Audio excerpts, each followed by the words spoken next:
नमस्कार दोस्तों, मेरा नाम है विमल सिंह। बालाजी स्टडी अड्डा में आपका स्वागत है। संविधान के अलग अलग टॉपिक वाइज प्रश्नों की प्रैक्टिस करा रहे हैं। तो हमारा टॉपिक चल रहा था लोकसभा अध्यक्ष। इसका पहला पार्ट हमने देखा था। यदि पिछला वाला वीडियो नहीं देखा है, साइड में आई बटन में वीडियो आपको मिल जाएगा। 19 प्रश्न हमने देखे थे, उसके आगे के प्रश्न हम आज देखेंगे। 20 से लेकर के 38 तक प्रश्न हम देखेंगे और एक प्रश्न हम आपसे भी पूछेंगे। तो चलिए शुरू करते हैं प्रश्न नंबर 20 से।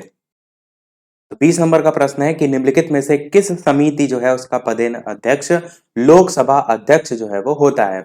ए ऑप्शन है प्राक्कलन समिति, बी ऑप्शन है लोक लेखा समिति, सी ऑप्शन है नियम समिति और डी ऑप्शन है विशेषाधिकार समिति। बहुत ही अच्छा प्रश्न है। बताइए इनमें से कौन सा जो है आपका सही होगा। कौन सी समिति है जिसका जो पदेन अध्यक्ष है वो लोकसभा अध्यक्ष जो है वो होता है।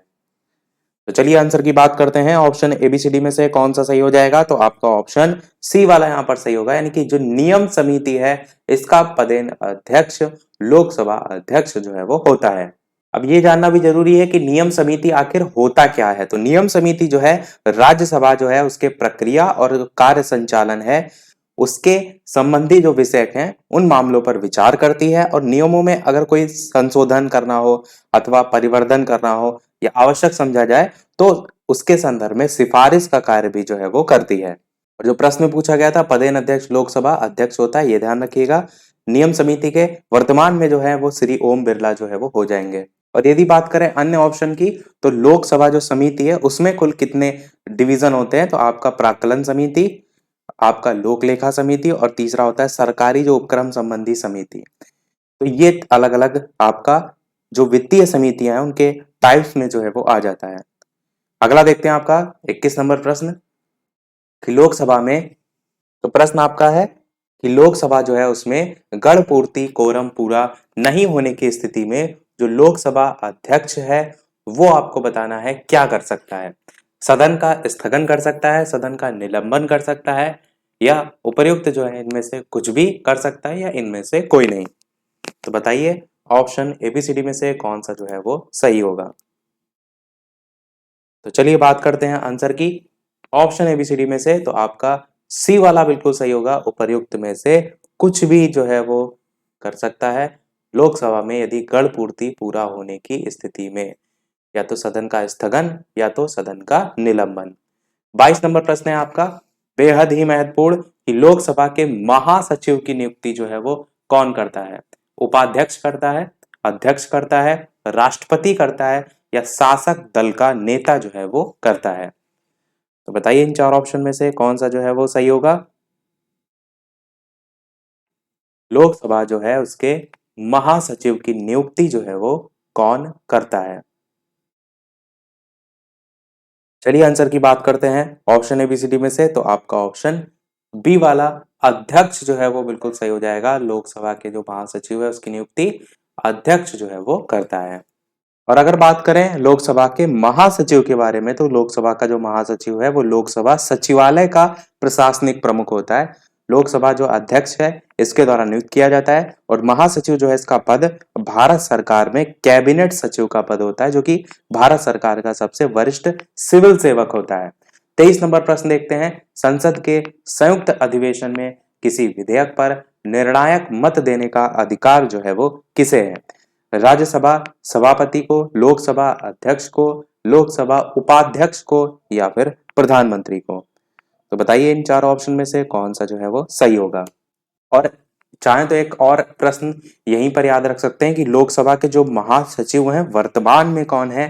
तो जो अध्यक्ष हैं ओम बिरला, उन्होंने उत्पाल सिंह को जो है वो नियुक्त किया था। उत्पाल कुमार सिंह, इनको लोकसभा जो है और लोकसभा जो सचिवालय है उसका महासचिव नियुक्त किया था।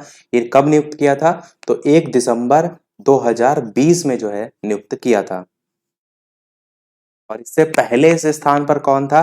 तो स्नेहलता श्रीवास्तव जी जो है वो लोकसभा की महासचिव थी, जिनका स्थान उत्पाल कुमार सिंह ने जो है वो लिया है। नाम ध्यान रखिएगा, उत्पाल कुमार सिंह वर्तमान में लोकसभा के महासचिव हैं। उत्तराखंड जो है उस जो कैडर बैच है 1986 का आईएएस अधिकारी का, उससे बिलोंग करते हैं। 23 नंबर प्रश्न आपका था संसद के संयुक्त अधिवेशन में किसी विधेयक पर निर्णायक मत देने का अधिकार किसे है। आंसर की बात करते हैं आपका इन चारों ऑप्शन में से। तो आपका ऑप्शन बी वाला लोकसभा अध्यक्ष जो है वो सही हो जाएगा। किसी विधेयक पर निर्णायक मत देने का अधिकार लोकसभा अध्यक्ष जो है इसको है। अगला 24 नंबर प्रश्न है कि इसका निर्णय कौन करता है कि कोई विधेयक वित्त विधेयक है अथवा नहीं।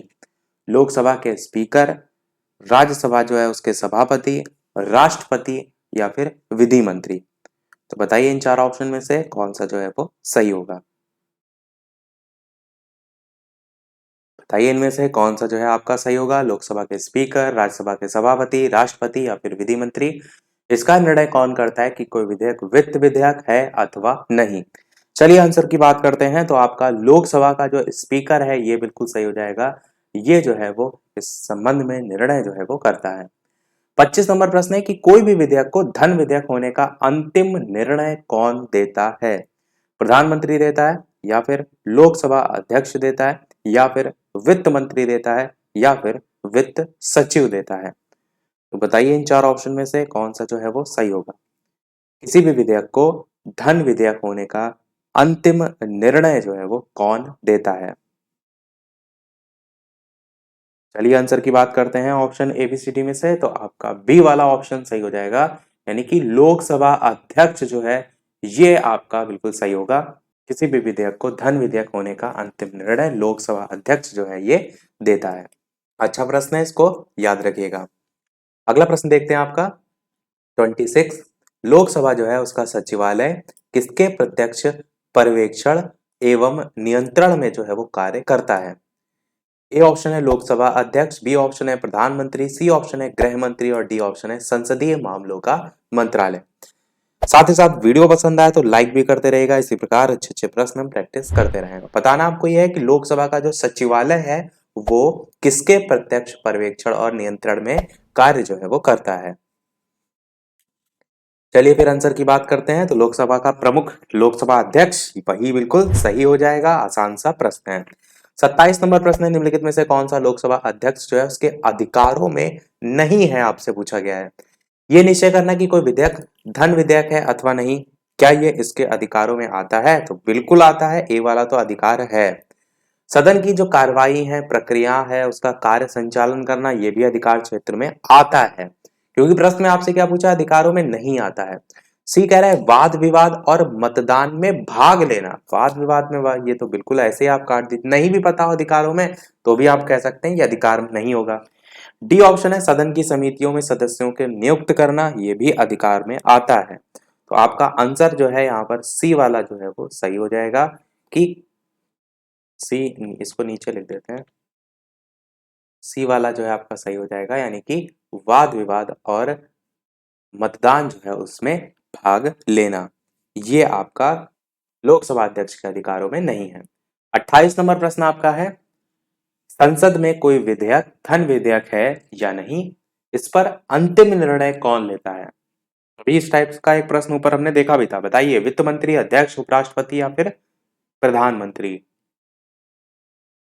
कोई विधेयक संसद में धन विधेयक है या नहीं, इस पर अंतिम निर्णय कौन लेता है।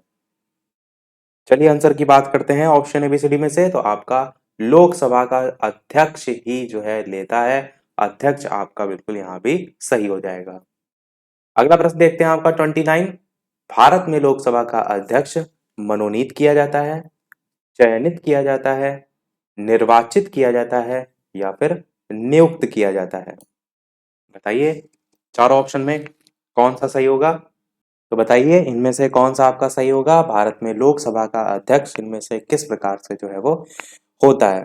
चलिए आंसर की बात करते हैं। तो आपका निर्वाचित किया जाता है। सी वाला आपका ऑप्शन जो है यहाँ पर बिल्कुल सही हो जाएगा। भारत में लोकसभा का अध्यक्ष निर्वाचित किया जाता है। 30 नंबर प्रश्न है, लोकसभा के अध्यक्ष जो है उसको कैसे हटाया जा सकता है। लोकसभा जो है उसके उपस्थित सदस्यों के 2/3 बहुमत से पारित संकल्प के द्वारा, या फिर लोकसभा के सभी सदस्यों के बहुमत से पारित संकल्प के द्वारा, या फिर प्रधानमंत्री की सिफारिश पर राष्ट्रपति के द्वारा, या फिर इनमें से कोई नहीं। बताइए ऑप्शन एबीसीडी में से कौन सा सही होगा। तो बताइए ऑप्शन एबीसीडी में से कौन सा जो है वो सही होगा। चलिए बात करते हैं फिर आंसर की। तो आपका ऑप्शन बी वाला यहाँ सही होगा, यानी कि लोकसभा के सभी सदस्यों के बहुमत से पारित संकल्प के द्वारा लोकसभा के अध्यक्ष को हटाया जा सकता है। बी वाला यहाँ पर आपका ऑप्शन सही होगा। 31 नंबर प्रश्न है, संसद के दोनों सदनों के संयुक्त अधिवेशन को कौन बुलाता है? मैंने आपको पहले बताया था, ये आपका क्वेश्चन मोस्ट इंपॉर्टेंट है। इसी से रिलेटेड एक क्वेश्चन ये आता है कि अध्यक्षता कौन करता है, जो मैंने इससे पहले वाले पार्ट में आपको बता दिया था। तो बताइए, लोकसभा अध्यक्ष, राष्ट्रपति, प्रधानमंत्री, राज्यसभा का अध्यक्ष, कौन सा इनमें से सही होगा? संसद के दोनों सदनों के संयुक्त अधिवेशन को कौन बुलाता है? चलिए आंसर की बात करते हैं। तो आपका राष्ट्रपति जो है बिल्कुल सही हो जाएगा। मैंने आपको ये बताया था कि जब भी बुलाने की बात आए तो राष्ट्रपति आपका सही होगा, उसकी अध्यक्षता की बात आए तब आपका लोकसभा अध्यक्ष जो है वहां पर होगा। 32 नंबर प्रश्न है आपका, प्रथम लोकसभा के स्पीकर कौन थे? जीवी मावलंकर, गुरदयाल सिंह ढिल्लो, एम ए अयंगर, या फिर इनमें से कोई नहीं? अच्छा प्रश्न है, बताइए इनमें से कौन सा जो है वो सही होगा। प्रथम लोकसभा के स्पीकर जो है वो कौन थे? चलिए फिर आंसर की बात करते हैं। तो आपका पहला ही ऑप्शन जीवी मावलंकर बिल्कुल सही हो जाएगा। ये भी आपका प्रश्न पूछा जाता है काफी। तो प्रथम लोकसभा के स्पीकर जो है उनका नाम याद रखिएगा। अगला प्रश्न 33 वाला शायद मैंने आपसे पूछा था, स्वतंत्र भारत के प्रथम लोकसभा अध्यक्ष। ऑप्शन सब वही हैं, आंसर पर आपका नहीं बदलेगा। आंसर यहाँ पर भी जीवी मावलंकर ही जो है वो बिल्कुल सही हो जाएगा, क्योंकि जो ऊपर वाला प्रश्न था और यह प्रश्न था, ऊपर वाले प्रश्न में अगर आप देखेंगे तो स्वतंत्र वर्ड नहीं जोड़ा गया था, प्रथम लोकसभा के स्पीकर पूछ लिया गया था। यहाँ पर स्वतंत्र भारत के पूछ लिया गया है, पर दोनों के ही जीवी मावलंकर ही आपका जो है वो सही होगा।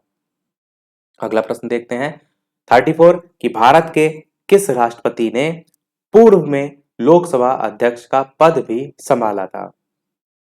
बताइए इन चार ऑप्शन में से, ज्ञानी जैल सिंह, वी गिरी, नीलम संजीव रेड्डी, या फिर जाकिर हुसैन, कौन जो है इनमें से सही होगा? चलिए आंसर की बात कर लेते हैं ऑप्शन एबीसीडी में से। तो आपका ऑप्शन सी वाला यहां पर सही होगा, यानी कि नीलम संजीव रेड्डी। भारत के जो नीलम संजीव रेड्डी राष्ट्रपति थे, इन्होंने पूर्व में लोकसभा अध्यक्ष का पद भी संभाला था। ये आपका बेहतरीन प्रश्न है, याद रखिएगा। अगला प्रश्न देखते हैं आपका 35, प्रथम स्पीकर जिसके खिलाफ लोकसभा में अविश्वास प्रस्ताव लाया गया था वो कौन थे? पहला ऑप्शन है बलराम जाखड़, बी ऑप्शन है जीवी मावलंकर, सी ऑप्शन है सरदार हुकुम सिंह, और डी ऑप्शन है के एस हेगड़े। तो बताइए इनमें से प्रथम स्पीकर जिसके खिलाफ लोकसभा में अविश्वास प्रस्ताव जो है वो लाया गया था, वो जो है इनमें से कौन जो है वो थे? तो चलिए आंसर की बात करते हैं ऑप्शन एबीसीडी में से। तो आपका बी वाला ऑप्शन जीवी मावलंकर ही बिल्कुल सही हो जाएगा, जो कि पहले लोकसभा अध्यक्ष थे, मैंने ऊपर नाम बताया। तो यही थे जो इनके खिलाफ लोकसभा में अविश्वास प्रस्ताव जो है वो लाया गया था। अगला प्रश्न देखते हैं आपका 36, कि निम्नलिखित में से कौन लोकसभा के अध्यक्ष के पद पर 2 अवधियों के लिए निर्वाचित हुए थे? ए ऑप्शन है G M C Balayogi, B option है N Sanjiva Reddy, C option है बलराम जाखड़, और डी ऑप्शन है बलिराम भगत। बताइए इनमें से कौन सा जो है आपका सही होगा। कौन लोकसभा के अध्यक्ष के पद पर 2 अवधियों के लिए निर्वाचित नहीं हुए? चलिए आंसर की बात करते हैं। तो आपका डी वाला ऑप्शन यहाँ पर जो है वो सही होगा, बलिराम भगत। तो बाकी सभी जो है यहाँ पर तीनों नाम जो बालयोगी हैं, संजीवा रेड्डी हैं और बलराम जाखड़, ये सभी लोकसभा के अध्यक्ष पर 2 अवधियों के लिए जो है वो रहे थे, पर प्रश्न में नहीं पूछा गया था। यानी जो बलिराम भगत हैं ये जो है वो 2 अवधियों के लिए नहीं रहे थे। अब बात करते हैं कब से कब तक रहे थे। तो अगर बलिराम भगत की बात करें तो ये 1977 से लेकर के, नहीं 1976 से लेकर के 1977 तक जो है रहे थे। तारीख भी याद रख सकते हैं। तो 15 जनवरी 1976 से 25 मार्च 1977 तक रहे थे। और अगर बात करें यहाँ पर और अन्य ऑप्शन की, तो आपको एन संजीव रेड्डी, जिनका नाम है नीलम संजीव रेड्डी, इनके बारे में पता होना चाहिए क्योंकि ये महत्वपूर्ण है। तो जो नीलम संजीव रेड्डी हैं, ये 2 बार रही थी, मैंने यहाँ लिखा है ना 2 अवधियों के लिए। तो सबसे पहला था 26 मार्च 1967 से लेकर के 19 जुलाई 1969 तक, ये पहली इनकी अवधि थी। दूसरी जो इनकी अवधि थी वो थी 26 मार्च 1977 से लेकर के 21 जनवरी 19 नहीं 21 नहीं 13 जुलाई 19 उसी वर्ष तक रही थी ये, दोबारा वाली अवधि में 1977। इसीलिए मैंने यहाँ पर मंथ लिख दिया क्योंकि वो 1977 में ही दोनों तारीख के बीच रही थी। तो ये आपका बी वाला ऑप्शन का हो जाएगा। आंसर यहाँ पर डी वाला बलिराम भगत जो है वो हो जाएगा। 37 प्रश्न आपका है, सेकेंड लास्ट, क्योंकि स्टार्टिंग में मैंने बताया था 38 प्रश्न देखेंगे, एक प्रश्न हम आपसे भी पूछेंगे। 37 नंबर प्रश्न कह रहा है लोकसभा के पिता के रूप में जाने जाते थे। बढ़िया प्रश्न है, बताइए इनमें से कौन सा सही होगा। जीवी मावलंकर, M.A. अयंगर, हुकुम सिंह या फिर नीलम संजीव रेड्डी। तो किन्हें लोकसभा के पिता के रूप में जाना जाता है वो आपको यहां पर बताना है। तो ऑप्शन एबीसीडी में से कौन सा सही होगा, चलिए आंसर की फिर बात कर लेते हैं। तो आपका ऑप्शन पहला वाला ही जीवी मावलंकर जो है वो सही हो जाएगा। इन्हीं को ही लोकसभा के पिता के रूप में जाना जाता है। और जीवी जो यहाँ पर है ना, इसका फुल फॉर्म क्या है, जी से है गणेश, वी से है वासुदेव और मावलंकर तो नाम में ही है। तो पूरा नाम है इनका गणेश वासुदेव मावलंकर। अच्छा ये कब से कब तक रहे थे, वैसे मैंने शायद बता दिया था, एक बार फिर से मैं लिख देता हूँ। 15 मई 1952 से लेकर के 27 फरवरी 1956 तक जो है ये रहे थे, पहले जो है लोकसभा के अध्यक्ष के रूप में। देखते हमारा लास्ट प्रश्न। पर इस प्रश्न को देखने से पहले वीडियो अभी तक आपने लाइक ना किया हो, सभी लोग वीडियो को लाइक भी करते रहिएगा। चैनल पर नए हो सब्सक्राइब करके जुड़ जाइएगा। टेलीग्राम चैनल से ना जुड़े हो, लिंक आपको डिस्क्रिप्शन में मिल जाएगी, सर्च करके भी बालाजी स्टडी अड्डा जुड़ सकते हैं। 38 नंबर प्रश्न आपका है, ब्रिटिश परंपराओं के अनुरूप किस लोकसभा अध्यक्ष ने सर्वप्रथम अपने दल की सदस्यता जो है वो त्याग दी थी। कौन था ये बताना है, हुकुम सिंह, नीलम संजीव रेड्डी, के.एस. हेगड़े या फिर बलिराम भगत। इन चारों में से कौन सा सही होगा बताइए।